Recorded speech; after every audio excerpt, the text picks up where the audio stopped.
Question for you. You're a soldier and your commander wants you to kill a person and you're certain that this person is innocent. What would you do? Many of us may say, no, of course not. But here's the thing. When it comes to Nazi Germany, no one can ignore the criminal mastermind behind the mass killings. Everyone hates Adolf Hitler, and this is quite understandable. He was one of the most horrible people in history. But there's another side of the story. Hitler wasn't the one that killed millions of people. He wasn't the person who tortured and put people in gas chambers and camps. It wasn't even him who gave the direct orders. His commanders signed the death warrants. Still, the commanders are not the only ones to blame. The real criminals were ordinary German citizens who killed, burned, and starved people. Regular citizens of Nazi Germany, recruited as soldiers during the war, spent the Sunday morning enjoying their warm coffee with their family, and the rest of the day was all about killing people. The thing is, they didn't even feel bad. They thought that it wasn't them who made such decisions in the first place. Adolf Eichmann is a striking example of how people can be blind to the evil within themselves. Eichmann was one of the highest-ranking organizers of the Holocaust, and he was in charge of Jewish deportation camps. After Germany's defeat in 1945, Eichmann was captured by US forces, but he escaped and settled in Argentina using false papers. Eventually, he was captured by the Mossad in Argentina and found guilty of killing 3 million Jews in a widely publicized trial in Jerusalem. And you know what? He's been the only civil person to be executed in Israel. But what made this trial stand out from others was Eichmann's pardon plea. I just followed the orders, he said. I don't feel guilty at all. According to him, he just did what he was told to do. This made many psychologists question the role of obedience and personal conscience. Why was Eichmann totally okay with his evil actions? How can a person obey authority so eagerly? One particular psychologist studied this in 1961, 1 year after the Eichmann case, and came up with a groundbreaking yet chilling experiment called the Milgram Experiment, which was named after the psychologist himself, Stanley Milgram. To really understand the Milgram experiments, let's have a closer look at the details. Stanley Milgram began his experiment by newspaper advertising for male participants to take part in a study of learning at Yale University. In the study, the participant was paired with another person, and they drew lots to find out who would be the learner and who would be the teacher. The fact is, the draw was fixed. The participant was always the teacher, but the learner was one of the Milgram's assistants who pretended to be a real participant. Of course, the real participant had no idea what was going on. The assistant was taken into a room and had electrodes attached to his arms. The teacher and researcher went into a room next door that contained an electric shock generator with a row of switches. The first switch was marked as 15 volts. That's a slot shock. The second one was 375 volts. Wow! This is a danger zone. And the last one was 450 volts. What? Milgram's real aim in this study was to find out whether people would follow the instructions, even if it involved killing others. He was interested in how easily ordinary people could commit horrific crimes. You remember the Germans in the World War II, right? During the experiment, there was also an experimenter dressed in a gray lab coat, played by an actor.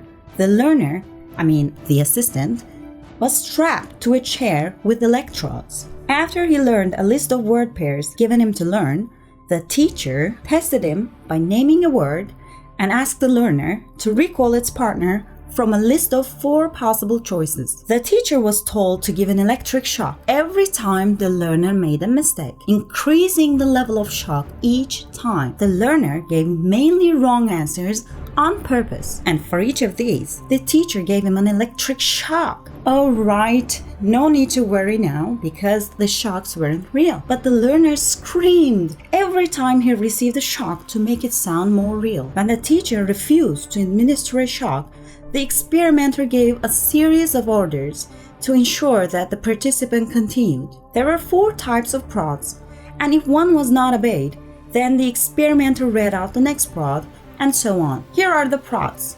Please continue. The experimenter requires you to continue. It is absolutely essential that you continue. You have no other choice but to continue. Now, I want to show you a section of the real footage. It'll be 195 volts. The correct one. Let me out of here. Slow. Dance. Let me out of here. My heart's bothering me. Let me out of here. You have no right to keep me here. Let me out. Let me out of here. Let me out. Continue, please. Let me out of here. My heart's bothering me. Let go me on. out. Let me You're out. responsible for it. Red. That is incorrect.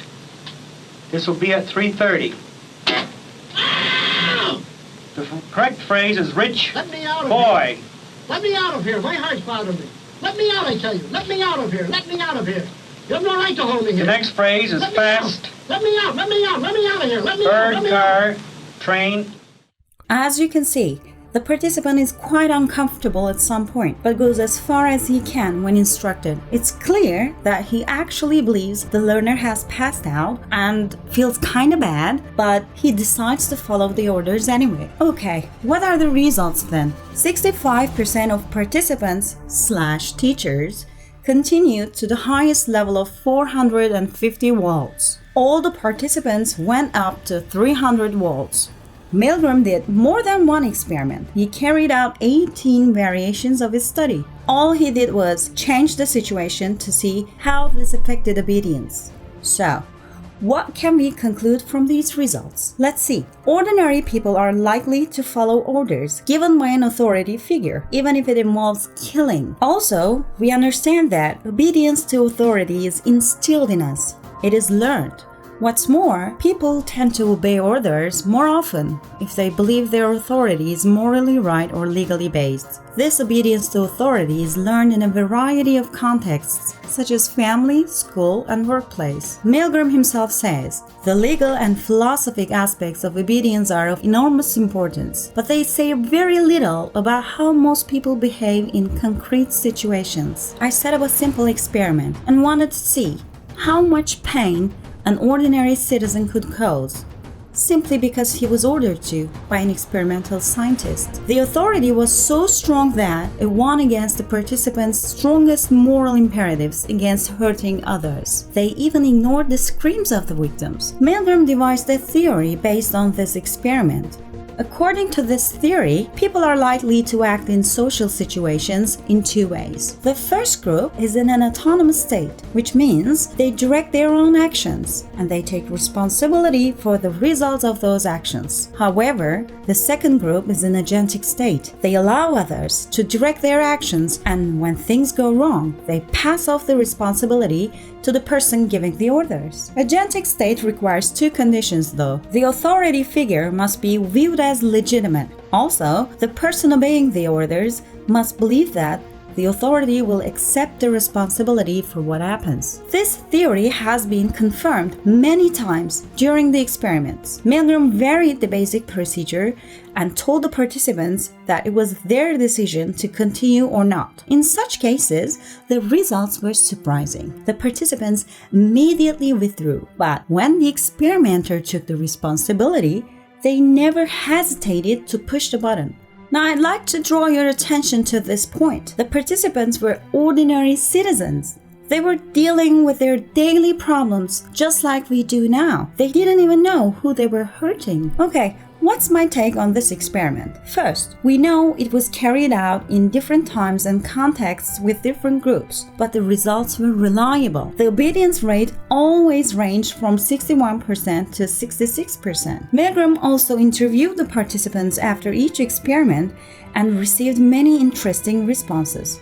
Although most of them were ashamed of what they'd done, the majority blamed the victim for not being smart enough and that he deserved the punishment. So they wanted to escape the consequences and felt much better in this way. Here, we must understand that we all have the tendency to avoid the consequences of our behaviors by passing off the responsibility to others.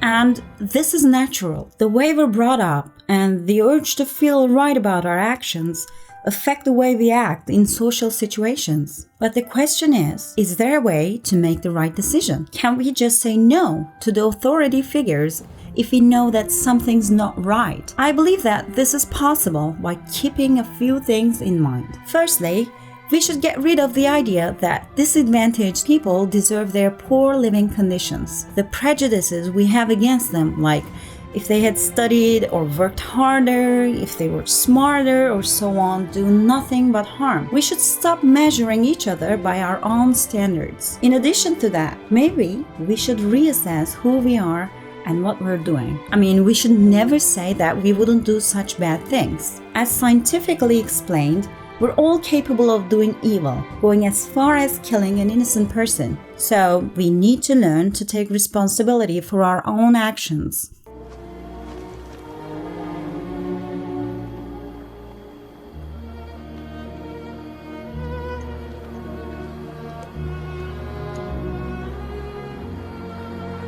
It's Hebrew from the Talmud. It says, whoever saves one life saves the world entire.